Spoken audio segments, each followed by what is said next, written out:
हमारा शकल बुरा है तो क्या हुआ, फोटो में तो अच्छा दिखता हूँ ना। ওই ফটোতে তো ফিল্টার মেরেই ভালো লাগে, তাহলে রিয়েল লাইফে তো ফেভিকল আঠা মেরে হচ্ছে আমরা ঠিক হয় না। हमारे पास पैसा नहीं है तो क्या हुआ, उधार तो ले सकता हूँ ना।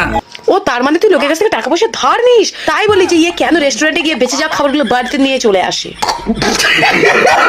একটা ভিডিওতে আমি বলেছিলাম খাবার ফেলতে আমি একদমই পছন্দ করি না, আর স্যার তুই কেন, কেউই পছন্দ করে না খাবার ফেলতে, কিন্তু তা বলে রেস্টুরেন্টে গিয়ে সেই খাবারগুলো বাড়ি থেকে নিয়ে চলে আসে না। অন্য কেউ যদি খাবার বাড়ি নিয়ে আসতো তাও না হয় মানা যেত, কিন্তু তুই একটা বড় ইনফ্লুয়েন্সার, এটা মানায় না রে ভাই, সত্যি মানায় না। তুই একটা ইনফ্লুয়েন্সার, তুই একটা রেস্টুরেন্টে গিয়ে খাবার আনবি বাড়িতে, ভাই এটা একদম আমরা নিতে পারছি না, বিশ্বাস করে নিতে পারছি না। এইগুলো শোনার পর রাখি যেসব অডিয়েন্স গুলো আমাকে খিস্তি মারতে আসবে আমার কমেন্টে, তাদেরকেই বলে রাখছি, রাখি যখন কোনো রেস্টুরেন্টে যাবে তোমরাও না তাদের পিছন পিছনে একটা প্লাস্টিক নিয়ে যেও, কারণ ও যেহেতু খাবারগুলো বাড়িতে নিয়ে আসে সেগুলো দেখে তো তোমাদের কষ্ট হয়, তো তোমরা সেগুলো বাড়িতে নিয়ে চলে এসো বা ওখান থেকে খেয়ে নিও। অশিক্ষিত আর ম্যানার্সলেস বলে মনে হয় আমি অশিক্ষিত আর ম্যানার্সলেসই ভালো। হ্যাঁ সে তো আমরা জানি।